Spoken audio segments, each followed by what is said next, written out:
Hello, my name is Alina Lee, and I would like to welcome you to my Nearpod PD. I'm just going to start by going through my PowerPoint to kind of let you know what I am going to be going through today. Let me move this down. Okay, welcome to my PD. Today I will be walking you through some of my favorite features of Nearpod and the ones that I think are the most beneficial. I will start by demonstrating how to add activities, videos, and lessons to your My Lessons. My lessons we will be adding are lessons. It will be vocabulary, Nearpod 3D, and VR field trip. We will also be adding a video and an activity, which the activity I'm going to focus on is the Draw It. By the end of the PD, I hope you would have gained more understanding and became more comfortable using Nearpod. I hope you enjoy this PD and learn something that may be useful to you in your classroom. Thanks for joining. Okay, exit. I'm gonna go back to, oh, we're already here, Nearpod. Okay, so I just wanted to first thank the ones that were able to join and the ones that were able to actually come in for me today. So the first thing I'm going to do is I'm just going to start adding our lessons. So the first thing I'm going to do is click create, the blue button at the top, and then I'm going to scroll down to lessons. Once you get on top of lessons, click lessons, and it does take a second just to open up. Once we get there, it says add content and activities. I'm going to click add content, and then the options pop up. I am going to just focus on three of these. The first one is going to be vocabulary. I'm going to click it. Once you click it, it takes a second for it to pop up. Okay, once it pops up, you can see there are tons of options. When you put your cursor over top, you see it clicks add. Add pops up, and that's how you would add it. If you come over here, this is where you would narrow down your search based on what subject you're teaching. So I'm just going to pick one. I teach kindergarten. So if you look, even though you can narrow down your subject, under each video tells you what grade these videos are appropriate for. So I'm just going to click this fiction versus nonfiction one.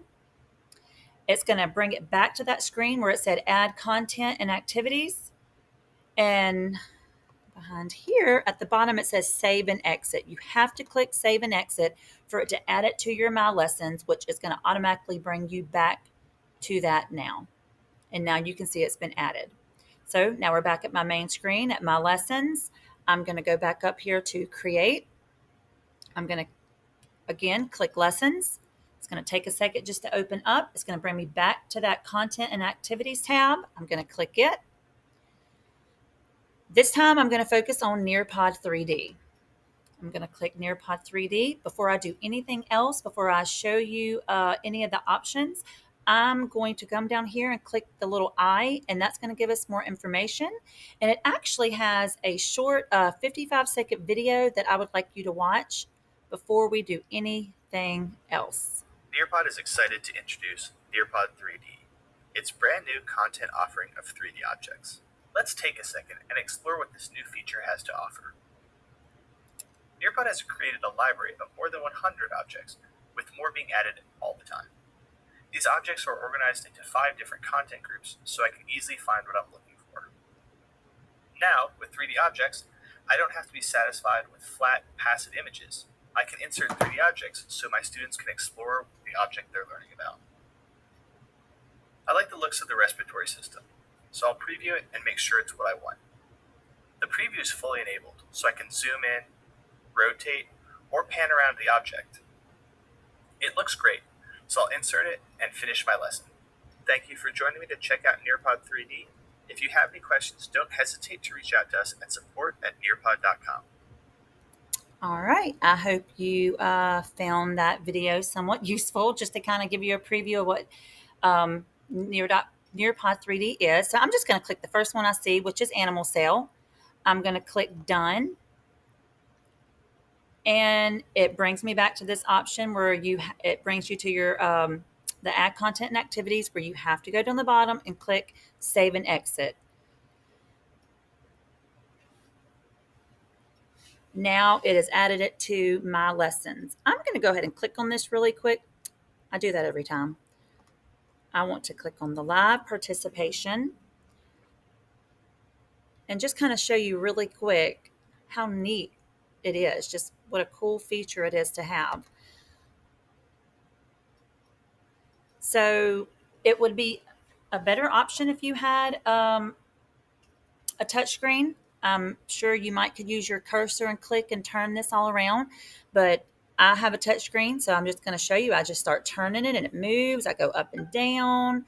I can zoom in with my two fingers by, zooming it in. You can see up close the details of the inside of the animal cell.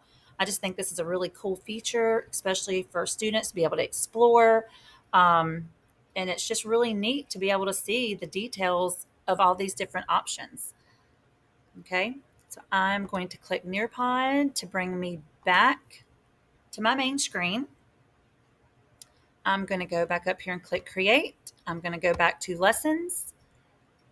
It takes a second to pop up. Once it does, I'm going to click Add Content and Activities. Once I do that, I'm going to now go to VR Field Trips. Oops.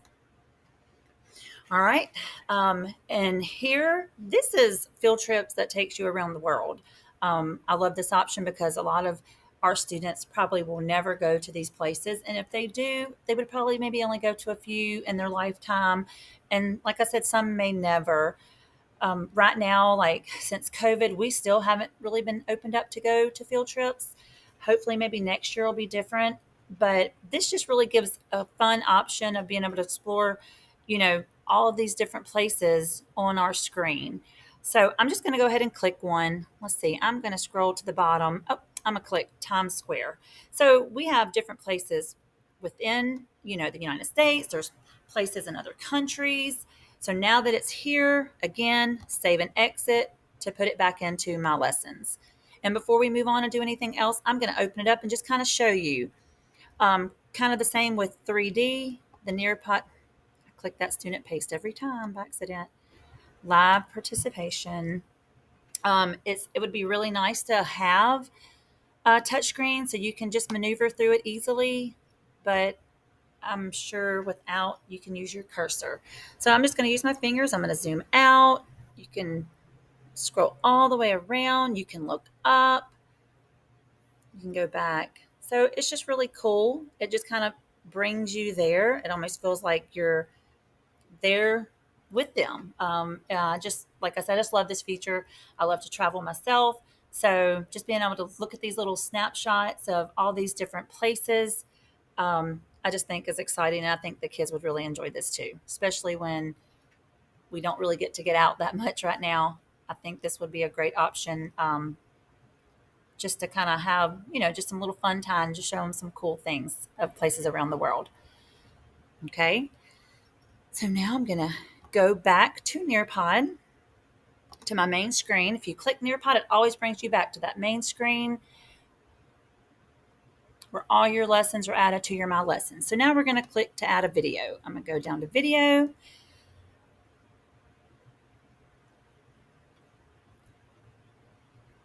All right, for videos, you have the options of so many different videos. You can narrow it by subject, you can narrow it by grade.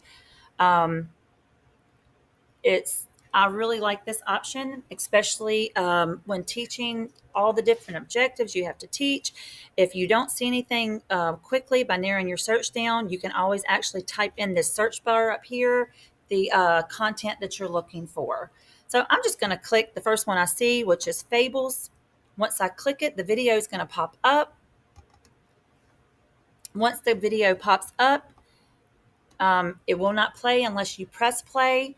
You see these little blue circles along the line as the video plays. If you go to those, as you see, as I hover over it, you can add questions. You can add them by typing them. You can put your voice in there. It's just a good way to keep the students engaged and to let them know, hey, at some point it automatically stops. It asks you these questions, so I need you to make sure you're paying attention so you can answer these questions correctly. I like that feature because it just gives them something to do while watching it and make sure that they are fully paying attention. So again, I have my video. I made my changes. I've added my questions. I'm going to go to the bottom and click save, and it automatically put it in to my into my lessons. All right, last thing we're going to do, got to go back, click create, scroll down to activity. I said we were going to focus on the draw it. I'm going to click draw it. Draw it is actually exactly what it says. They get to draw on the activity. So you can narrow your search, which is really your only option. I'm just going to type in letter T. As a kindergarten teacher, that teaches letters and sounds. I'm going to scroll down. Found one that I liked. Let me see if I can find it. I don't necessarily need the T. I just searched it. I just wanted to see that I could find it. So this said beginning sounds letter T. I just can't ever get my face in the right spot. So this says, what sound does the letter T make? If you scroll down, you see the top, it says trace the letter, circle the objects that begin with the letter T. So they're going to go in, they can circle them, they can color them. They know the letter T makes the T sound. So they are going to say each object, if it begins with the T sound, they get to color it in. It just makes just a fun, interactive way to learn instead of just having a worksheet in front of you. That gets boring. I just love Nearpod because it just gives them so many options to learn with a device and just makes it more fun and engaging. So once I selected my activity, I click save. It's going to bring it back out to my lessons. All right, so now that I've added it to my lessons, oh, don't forget, click save and exit. All right, so then it brings me back to my screen where I can see every one of the lessons I've added. Now, you can start exploring. They're just here, they're easily available. You don't have to go in and search the day you need it. They're all here. You just go to my lessons. Now, if you want to have them titled and they're not titled and you just have so many in here, you need to have it named. You just go to the one, you click edit. It's going to open it back up in that out here where it says add content and activities. At the top where it says untitled lesson, click it. I'm going to title this one letter T, and I've done it. So I'm just going to click draw it. And then you just come back down here and say save and exit. And it brings you back out to all of the lessons that you've added. And it has renamed it. Okay. All right. So now that I have walked you through how to add lessons, videos, and activities, and kind of showed you how you can edit some of them and change the titles if you need to. Now I want you to explore. I want you to look at going to the create right here, looking at lessons, videos, and activities. I want you to look around and out of any of the options, I want you to add 3 items to your My Lessons. And I'll be walking around in a minute just to see if anybody needs help and just seeing how you're doing. Again, thank you for joining my PD. I've really enjoyed kind of walking you through Nearpod and just focusing on just the My Lessons and adding those to your My Lessons. I'm sure there's probably some more things I could have added, but I just wanted to keep it simple and basic and not overwhelm you with too many things today.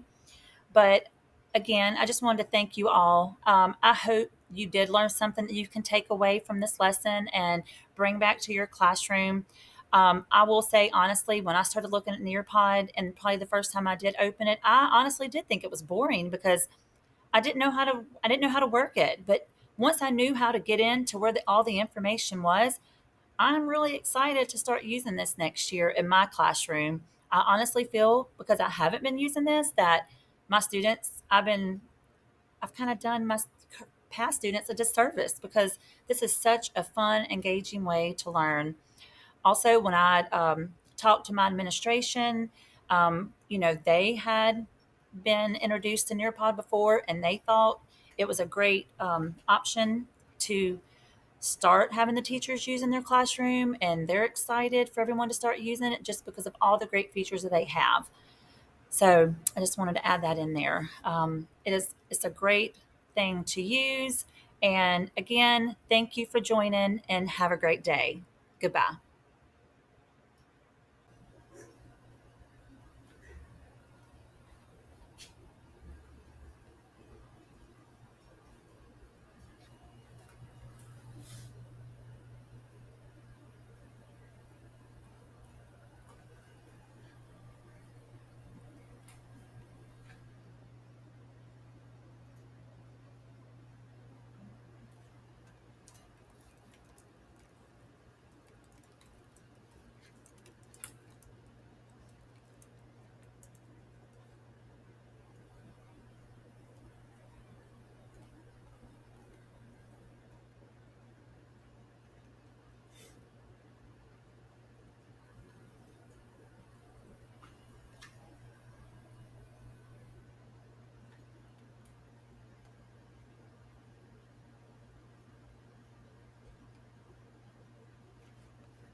Hello. I just wanted to come back on here really quick and say that I walked around. Everybody was doing such a good job. I was very impressed, and that the tutorial that I gave you at the beginning, it gives you all the directions to everything that we did today. And I'm glad it was helpful for when you were trying to add your lessons to your my lessons. So I just wanted to come back on and show that, and just to let you know that keep this. It's a very good guide, step by step, to direct you through everything. All right. Again, thanks for joining and goodbye. Get this out of here.